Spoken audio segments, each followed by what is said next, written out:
You are it has to be the most prolific author on Minnesota sports and sports in general. No, stop, really. Well, you've done 50 books. Talk about a man. I got a man crush on this guy right here. He just writes these great sports books all the time. I love Brett Favre. And then, of course, I hate Brett Favre. Raising Stanley. This one's outstanding. So I'm going to talk to you today about what it takes to become a champion, okay? I'm a sports author. I love what I do. I write about 3 new books a year, and I've interviewed thousands of professional athletes, and I've seen a lot of common denominators, traits, things that are unique among champions. The champion's code is about you finding out what your code is, what your unspoken, unwritten rules are, and then applying them to the team so that everybody wins. So I want you, and I'm challenging you to think about your code, okay? About your unspoken, unwritten rules, about what makes you unique, about what makes you a champion. I want you to think about morals and values and ethics and accountability. I want you to think about your reputation. The thing that I like most about it is that he was willing to say there's many ways to motivate people. And I think that is something that is very helpful for people as they get into management. Herb Brooks inspired me. There's a big difference between motivation and inspiration. I could motivate any one of you in the room right now. I could hold a knife to your throat and get you to do whatever I want you to do. But to inspire you, that's magic. That's Oprah material, right? Herb Brooks inspired me. I didn't ask for it, it just happened. So I decided to write a couple books. America's Coach, Remembering Herbie, create the Herb Brooks Foundation. Proudly, I'm now president of this wonderful organization that gives back to grow hockey, because that was Herbie's passion, to grow hockey in Fairmont, and South Dakota, North Dakota, and Texas, and California. Get everyone drinking our Kool-Aid, because that's our passion. What's your passion? I don't care if you understand hockey. I want you to think about your passion. I mean, I'm a big sports fan, and I think that he did a great job of using sports to really create life lessons for people and how they can live their life. And it's just amazing how you can connect those things from a business standpoint, leadership, personal. I really think that it hit all of our group, and they left learning something. Being a champion in the world of sports isn't necessarily about winning championships. That's not what this is about. It's about doing the little things. Individuals win games, teams win championships. Champions are all about playing the game the right way, with respect. That's what's cool about sports, is that the message is universal. It doesn't matter what organization you're a part of. The message about how successful teams win championships or do things the right way on and off the field, how they represent their teams or communities, is universal. As I've learned from my research, champions are internally driven to succeed, okay? And that starts with passion. Kirby Puckett. Kirby was my guy in Minnesota. There he is, Game 6, game-winning home run, World Series. Look at that smile on his face. You know the old cliche, find a job you love and never work a day in your life? You know the old cliche, first one to the office, last one to leave? That was Kirby. He was a gym rat. That's what they call him when they can't get rid of him. They just always want to hang out. I love hanging out with professional athletes because they're so incredibly passionate about what they do. Their whole life has been built to getting to the tip of the pyramid, right? To become the best of the best. You can't fake passion. I love hanging out with passionate people because they're so good at what they do. It's a good, uplifting, positive thinking thing that we can take home and try and motivate our salespeople. The same things are successful about teams and winning championship teams, teams that do things the right way with respect. It's the same in business, and I think that's what's really rewarding, is to be able to have companies at the end go, okay, we get it, we're going to use this so that we can be more like a champion, whatever that is in their world. Champions are givers, not takers. That's Wayne Gretzky. Full disclosure, I had a man crush on Wayne Gretzky as a child. I had posters in my room. I love this guy. Wayne's a giver, not a taker. He's the all-time leader in NHL history in goals and assists, but he's got twice as many assists than goals. Champions are givers, not takers. Wayne used to always say, a goal makes one guy happy. An assist makes 2 guys happy. My 9-year-old daughter scored her first hat trick this summer in soccer. That's 3 goals. She also had an assist. On the car ride home, I said, honey, I'm most proud of the assist, because great passes come from the heart. Champions are givers, not takers. And champions, they're compassionate. That's Sarah Tukulski in the middle. Liz and Mallory there on the right. Captains for the Western Central Washington women's collegiate softball team. Big rivalry. Western Oregon, Central Washington. Playing in a big game a couple years ago. Sarah's up to bat, runners in second and third. She'd never hit a home run before, and she stepped up, big game, boom, hit her first dinger. She was so excited. Her teammates in second and third rounded the base. They're waiting for it at home. The dugout emptied. All of her teammates are there jumping up and down. They can't wait to celebrate. Sarah's rounding first, and she got a little excited, and she turned, and she blew her knee out. And it was bad. ACL, MCL, it's a train wreck. She's laying there in a heap and she's sobbing, and her coach comes over and says, we're going to pinch run for her. And the ump says, I'm sorry, you can't. It's against the rules. She'll be credited for a 2-run single. She touched first base. Well, can her teammates help her? I'm sorry, they can't. It's against the rules. And Sarah's laying there crying, and then Liz and Mallory came over and they said, hey, ump, is there anything in the rules that says we can't help her because she earned that home run? And he said, no. So they picked her up.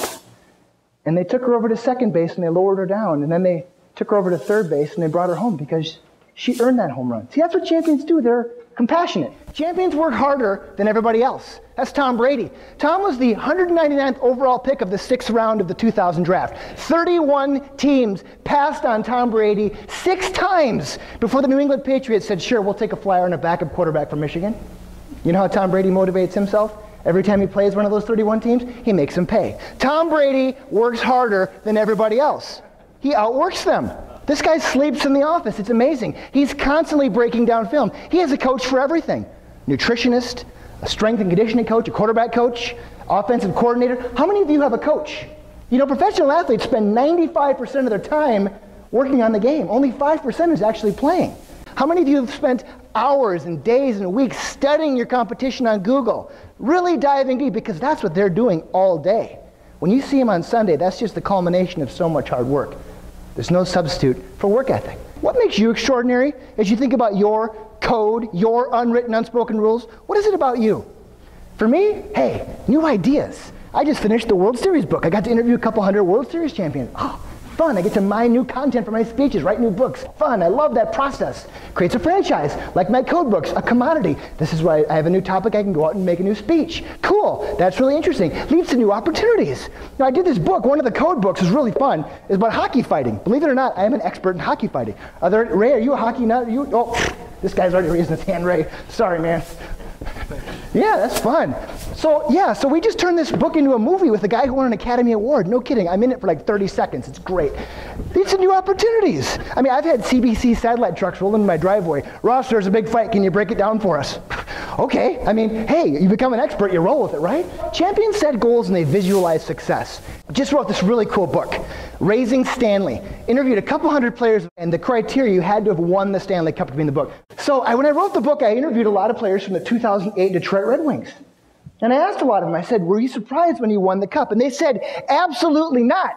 It was our goal the first day of training camp.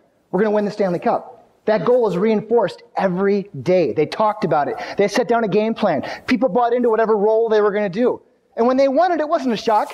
That was their expectation. You know, it's amazing. I speak to a lot of Fortune 100 companies, talk to their sales groups, and it's amazing how many of them don't have goals set every week, every month, every year. Champions set goals and they visualize success. And when they come true, it's not a shock. Everyone assumes a role. It's like Jim Collins talks about in his book, Good to Great, about who gets on the bus.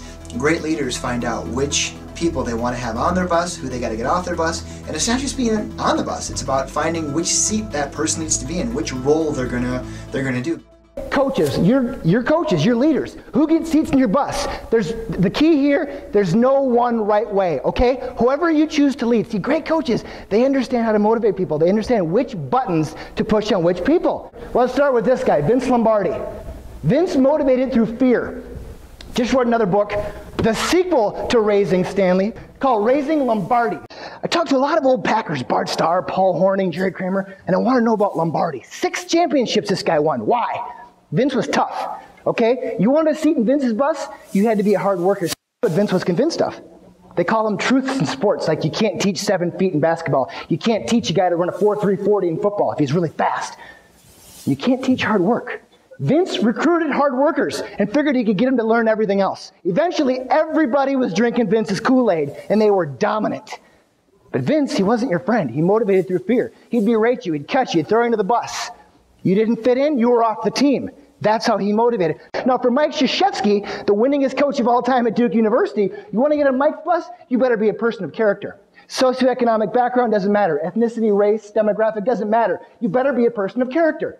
Some people call Mike an elitist snob. So be it. He's the winningest coach of all time. In hockey, you got to be accountable. Accountability. That's Stu Grimson, the Grim Reaper. See, they don't let you wear face masks in hockey for a reason. Because if you do something dirty, if you cheap shot someone, you hit a guy from behind, do something filthy, a guy like Stu is going to come off the bench, he's going to challenge you to a fight. And that's why you have no face mask, you can't hide. You got to take your medicine a little bit there, don't you? You might lose some teeth, but you'll learn a very valuable lesson about how to play the game with respect, the right way. Now, what's interesting about Stu is he's also an ordained minister, so when he beats the crap out of you, it's coming from a higher cause, which is really fascinating. But he forces you to be accountable, just like the IRS does or anyone else. Accountability. See, hockey, you got to show up. Very important. If you're 5'8" and some 6'8" dude runs into your goalie, you drop the mitts and you start throwing haymakers, and you hope to God your teammates get there quick. That's how it is. It's one for all and all for one. If you're 5'8" like Ray Ferraro, Ray used to tell me that whenever there's a bench clearing brawl, he was the first guy off the bench. You know why? He wanted to find another little guy. Otherwise, some huge guy was going to ragdoll him all over the ice. You got to be courageous. And champions, they know how to have fun, because life is too stinking short. That's Gordie Howe in the middle. Gordie was 52 years old when they took this picture, and here he is playing on the Howe line, the old WHA Houston Aeros. This wasn't a gimmick. Those are his two sons, Mark and Marty. I tell you what, if you mess with one of his kids, you were getting that elbow too. Gordie did not want you messing with those guys. He said that was the most fun he ever had. 52 years old, he was MVP of the league. You know what? Age is just a number. That's Lou Vittori. Lou's 100. He kicks it old school as a competitive skier in upstate Michigan. And guess what? He wins every race he competes in too. You know why? Nobody else in his age group. How cool is that? Age is just a number. Why don't you think about your legacy? There's my hero, my mentor, Herb Brooks, architect of the fabled Miracle on Ice hockey team in 1980 when they beat the Soviets, the greatest achievement in the history of modern sports.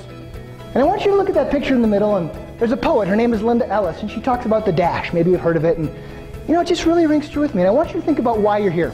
Think about your passion and why you do what you do, and I want you to look at that. See, we've all got that number on the left, right? The year we were born. And for Herbie, it was August 11, 2003. That day it's coming, and all you get is that little line in between. Did you matter? Did you make a difference? Is there going to be a guy on the stage someday talking about you and what you've done? Think about your legacy. Thanks for being here. Have a great rest of the conference.